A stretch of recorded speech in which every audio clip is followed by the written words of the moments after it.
And that was the hook.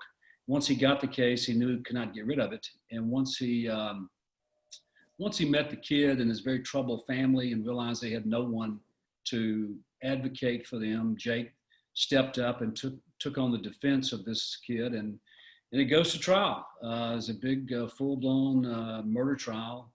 Not in Clanton. Judge Noose wisely changes venues to a nearby county, neighboring county, and off we go. There's no mystery to it. In the first chapter, you know who kills who, and that's kind of like A Time to Kill. There's no mystery as to who's guilty or innocent or who's going to be on trial, and so it's a lot of the usual legal maneuverings and shenanigans with the same cast of characters that you met in A Time to Kill.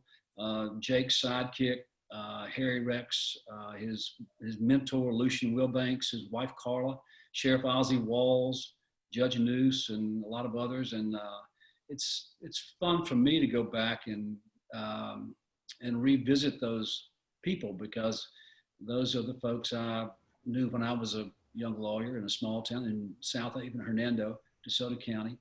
I know that terrain pretty well, North Mississippi, and I really enjoy writing stories from that fictional place, and I hope I can write more in the future.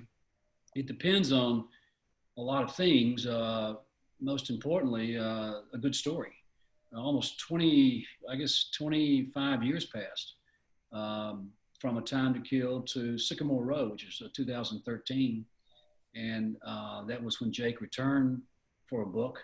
And I was asked many times, did I have plans to go back and write another story about Jake in that town? And I wanted to for years, but I didn't have the story.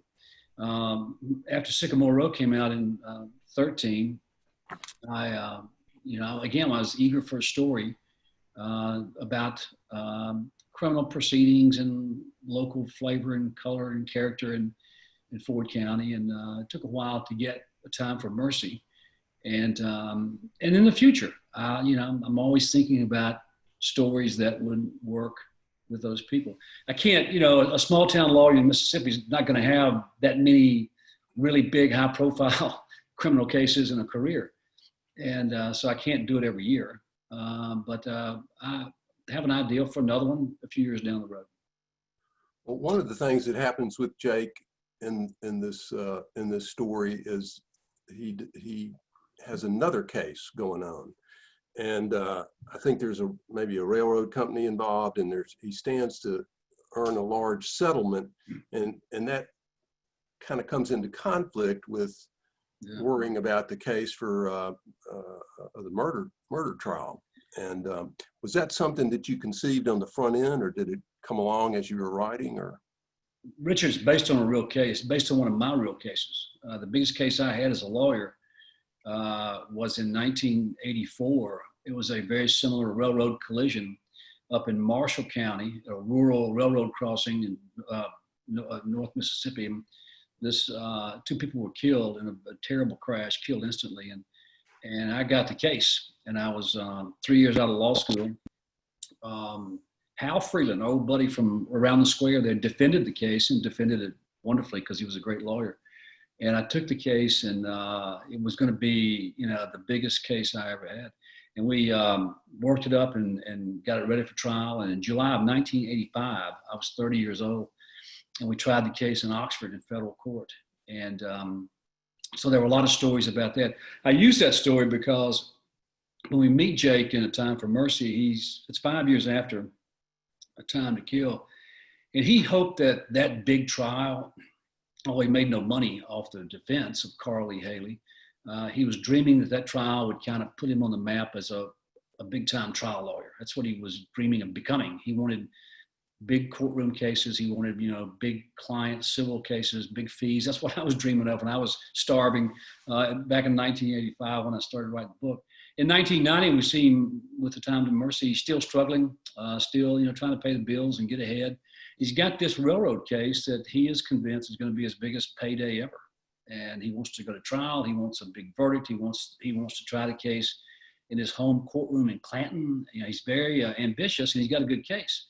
but it kind of goes off the rails, so to speak, with some mistakes that he makes. I won't ruin the story, but it really becomes a big diversion for him. And once again, he walks away with nothing for the time being, and it really impacts his mood and his desire to, get back in the courtroom. So it's a nice little subplot that is tied up nicely at the end. Yeah, I thought it was a interesting thing. Jake's, barely, he's borrowing money at one point. He's barely getting by with his law practice, and then this case comes along. Initially, I was annoyed because it was distracting me from the other story, but you could see that it's really about it's really about Jake and what's going on in his life and how that might affect this other trial. So it was an interesting addition. Going back to Ford County is always a good thing in my book. I always enjoy those Ford County stories,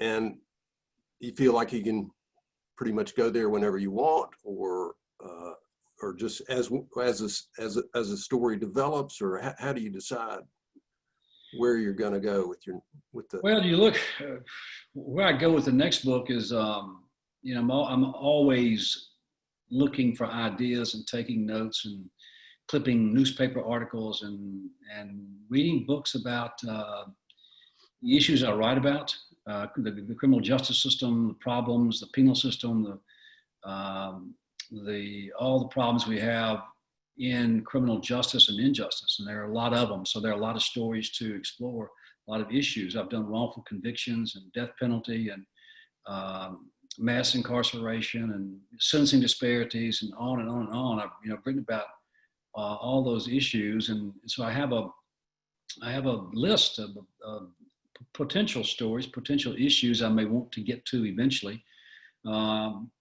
At the same time, Renee occasionally says, okay, get off your soapbox, stop preaching, and just go write an old-fashioned legal thriller without some big issue weighting it down. And that's good advice. And so I plan to do that starting in January with the next legal thriller. It's not going to be an issue-driven book. The big issue in A Time for Mercy is, should we be putting 16-year-old kids on trial for capital murder? And in 1990, you could, and it happened all the time in the death states. The Supreme Court ruled about 10 years ago that had to stop. It was cruel and unusual punishment to put a kid on trial for death. And then the Supreme Court later said it was unconstitutional, it was cruel and unusual punishment to sentence a teenager, to life without parole, because that's basically a death sentence. So the law has been changed for the good. But in 1990, it was not unusual. I was still practicing in 1990. That was the year I quit. It was not unusual to see teenagers put on trial. And the book explores this question I couldn't answer. I did not answer the question in the book because I still can't answer the question. It's what do you do with a 16-year-old kid who who commits a horrendous murder? I mean, the victim is just as dead regardless of how old the gunman is. You pull the trigger. If you're the victim of the victim's family, you're not too concerned with protecting the defendant or protecting him or her because they're so young. So what is the right punishment for, and all these factors go into, and the Supreme Court, when the Supreme Court finally said we can't do this anymore, it was because it was proven that teenagers are different than adult killers. And so for a bunch of different reasons. And so the Supreme Court said this is not going to happen anymore in this country. But the question remains, what's a fair punishment for a kid who commits a really horrendous murder? And that's still a big question. Yeah, you bring that issue to life extremely well. That's going through the reader's mind much of the time. A couple of questions from the audience. By the way, if any of you want to submit a question, you can do that on the chat device. Susan Cushman is wondering whether you consider A Time to Kill, Sycamore Row, and A Time for Mercy to be literary fiction as opposed to commercial fiction from some of your other books. I think I know the answer to this question, but there it is. Rich, you know me. It's all commercial. I start every. Don't say that. Don't say that. It's always the most important factor in my mind when I write a book is to entertain my readers, and I have a lot of them. Thankfully, they're loyal. They've been loyal for 30 years, and I'm not sure how I would approach a book from the point of a literary artist. I'm not sure how I would go about that. I don't worry about it. I just tell the story. I'm much more concerned with approval from the readers than from the critics. The critics dismissed me 30 years ago with the firm, so that's fine. I'll take the sales. I stopped worrying about it a long time ago. Yeah. Here's a good one from Arlene, who wants to know what is your writing kryptonite? What is the thing that most hangs you up or gets in your way, or? Well, after 45 books and 30 years, nothing has really slowed me down. I have very few slow days when I'm writing. I'm very organized about the process and discipline. When I start a book, we've had this conversation, and I tell students this, and I've told aspiring writers this. A very good rule, I learned this from John Irving, of all people. He said that he does not write the first sentence until he writes the last sentence. Okay, I'm not quite that smart, but I don't write the first scene until I know the last scene. And when you always know where you're going with a novel or a short story, anything, it's hard to get lost. And so I have a pretty good outline when I get started, and that's why I don't have very many slow days. I always, and I work on the outline as I'm writing. I refine it, because you cannot predict everything that's going to happen in a long novel, and you don't want to. The surprises are always fun. A character takes over, or a subplot goes away, or whatever. But it's a constant outlining and revising as I go. But I always know what the end's going to be, and so for that reason, I don't slow down much. Another question from the audience. What is your relationship with Willie Morris, Barry Hannah, Larry Brown, and to what extent did any of those guys influence your writing? I'm not sure they influenced my writing. Back in the early days, we moved to Oxford in 1990, and Willie was there but just leaving. Barry was teaching. Larry had just kind of broken out and was going great guns. And there was this real literary atmosphere around the bookstore. The bookstore was the hangout. And Larry would get his friends to come in for signings, and I would go there and meet them and hang out. And it even goes back before then. When I was in law school at Ole Miss, I finished in 1981. Willie was the visiting writer in residence back then. And Willie had no desire to teach. He was not nearly disciplined enough to keep a schedule or to grade paper. I mean, that was not Willie.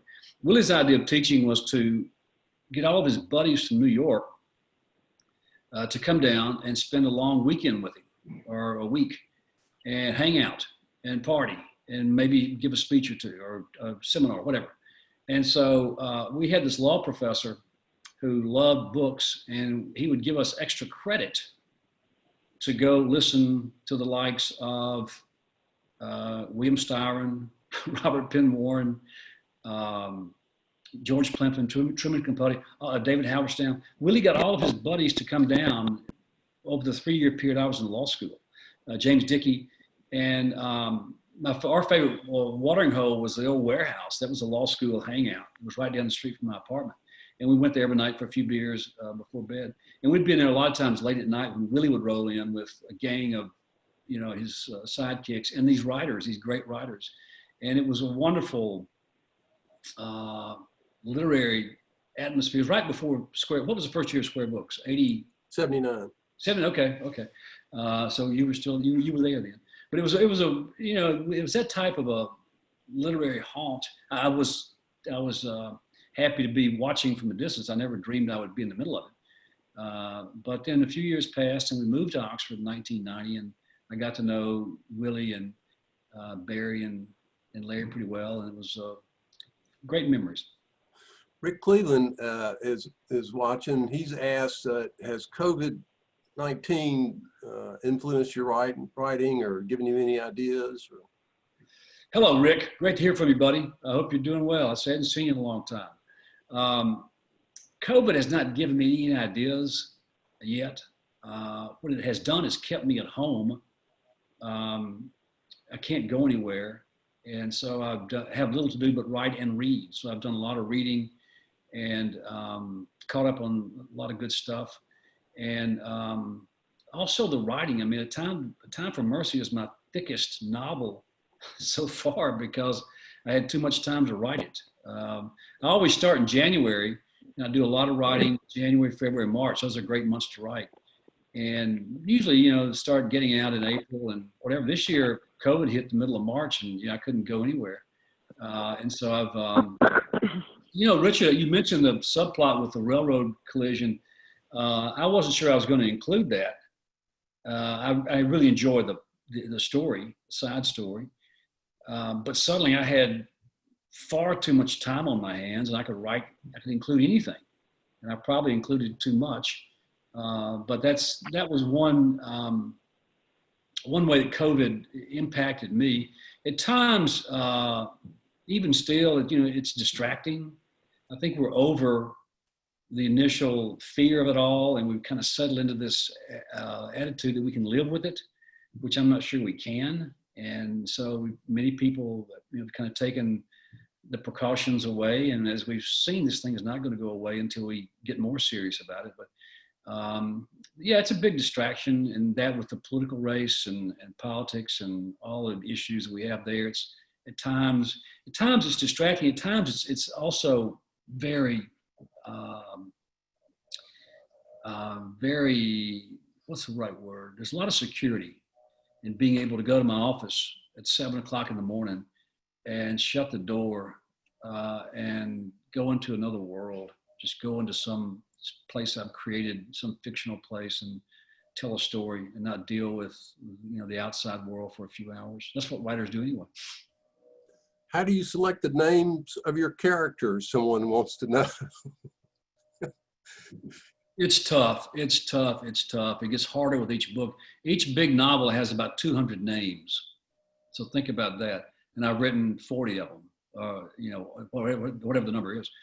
And that's a lot of names.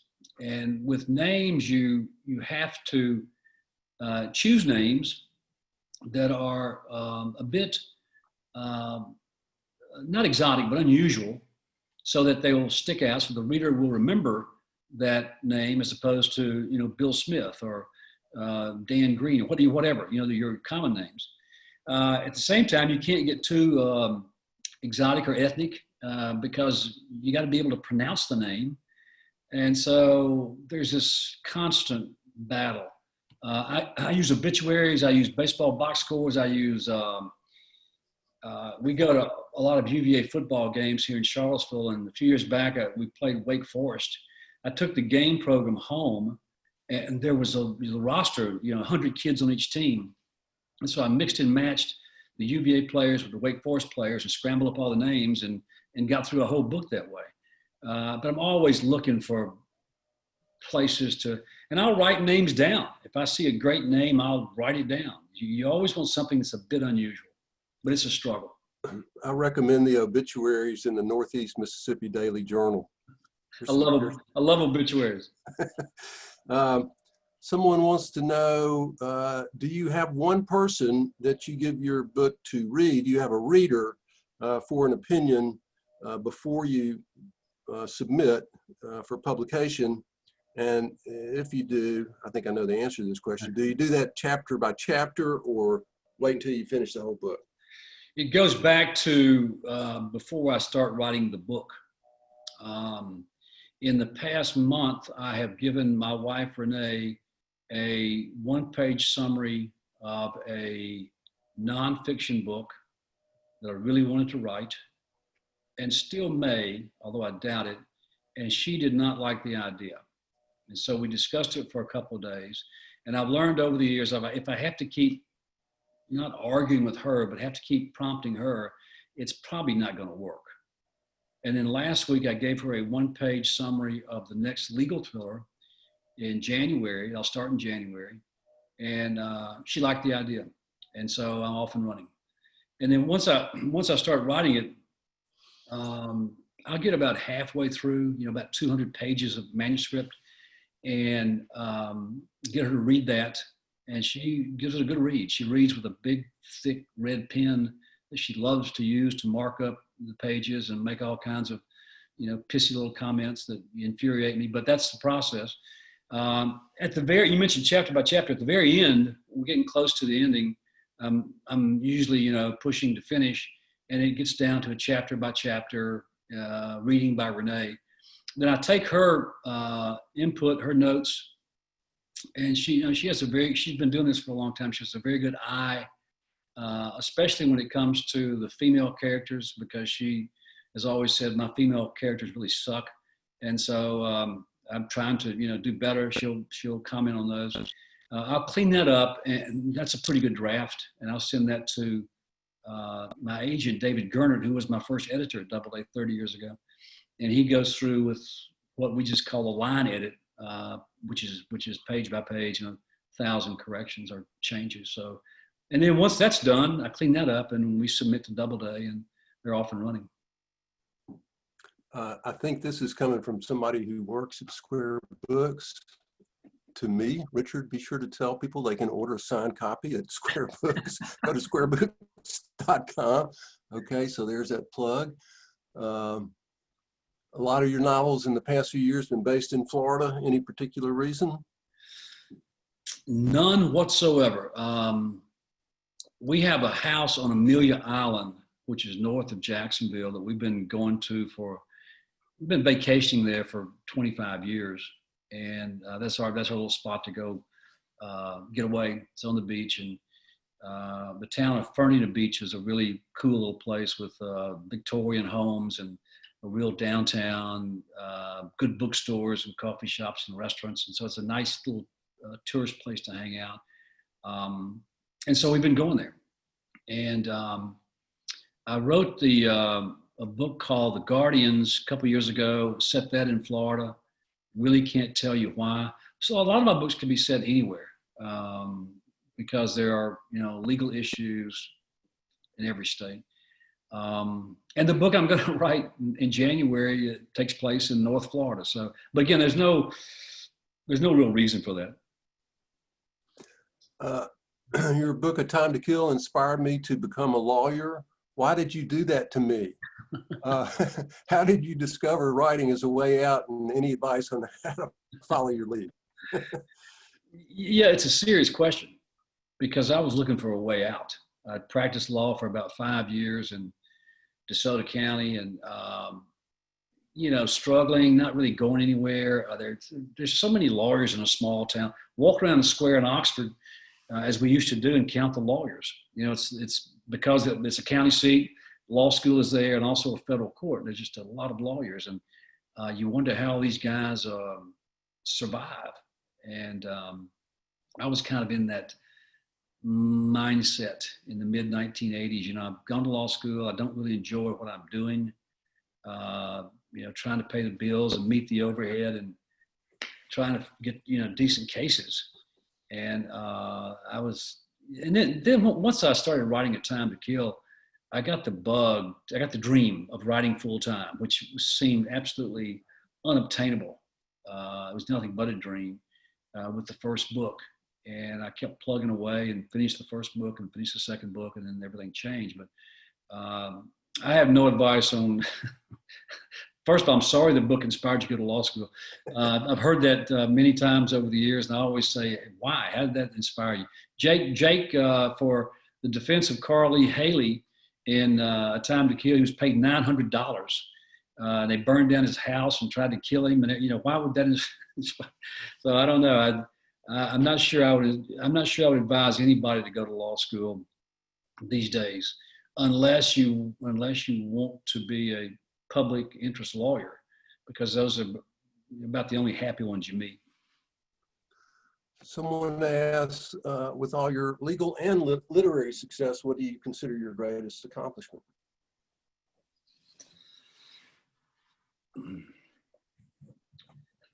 Well, in terms of law and literature, there really were no accomplishments as a lawyer. Again, I was a small town ham and egger trying to make a buck, and left no mark. I left no mark in the state legislature. I served for 2 terms and couldn't wait to get out of that, and left nothing behind.